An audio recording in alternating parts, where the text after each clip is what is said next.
Jésus, comme tous les condamnés à mort, est à la merci de la tourbe qui passe en l'insultant. Et ceux qui passaient l'insultaient, en branlant la tête et en disant: Toi qui détruis le temple et en 3 jours le rebâtis, sauve-toi toi-même si tu es le Fils de Dieu. Alors descends de la croix. Matthieu 27, verset 39-40. Mais comme tout condamné par la justice humaine, il est livré aux magistrats. Et si les magistrats sont iniques, il lui faut boire la coupe jusqu'à la lie. Et le peuple était là qui regardait. Or les magistrats se moquaient, disant: Il n'en a sauvé d'autres qu'il se sauve lui-même s'il est le Christ de Dieu, l'élu. Luc 23, verset 35. C'est d'ailleurs la même hargne de la part des grands prêtres et des scribes.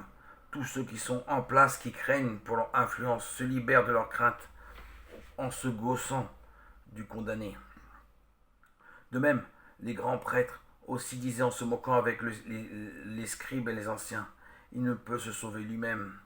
Il est le roi d'Israël, qui descend maintenant de la croix, et nous croirons en lui, car il a dit: Je suis le Fils de Dieu.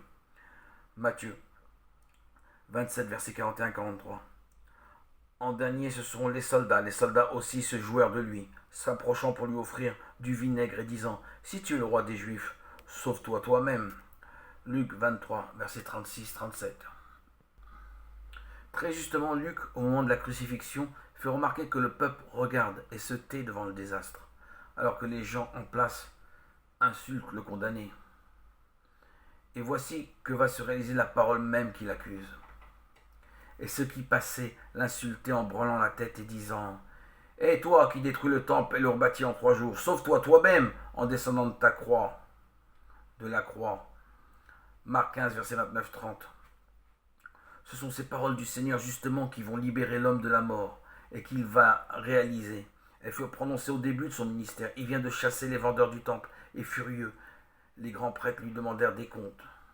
Quel miracle nous montres-tu pour agir de la sorte? Jésus leur répondit et leur dit: Détruisez ce temple et en 3 jours je le relèverai. Les Juifs lui dirent: On a mis 46 ans pour bâtir ce temple et toi en 3 jours tu le relèveras? Mais lui parlait du temple de son corps. Lors donc qu'il fut relevé d'entre les morts, ses disciples se souvinrent de cette prédiction. Jean 2, verset 18-21. Et voilà que dans 3 jours, le temple de son corps sera rendu à la vie.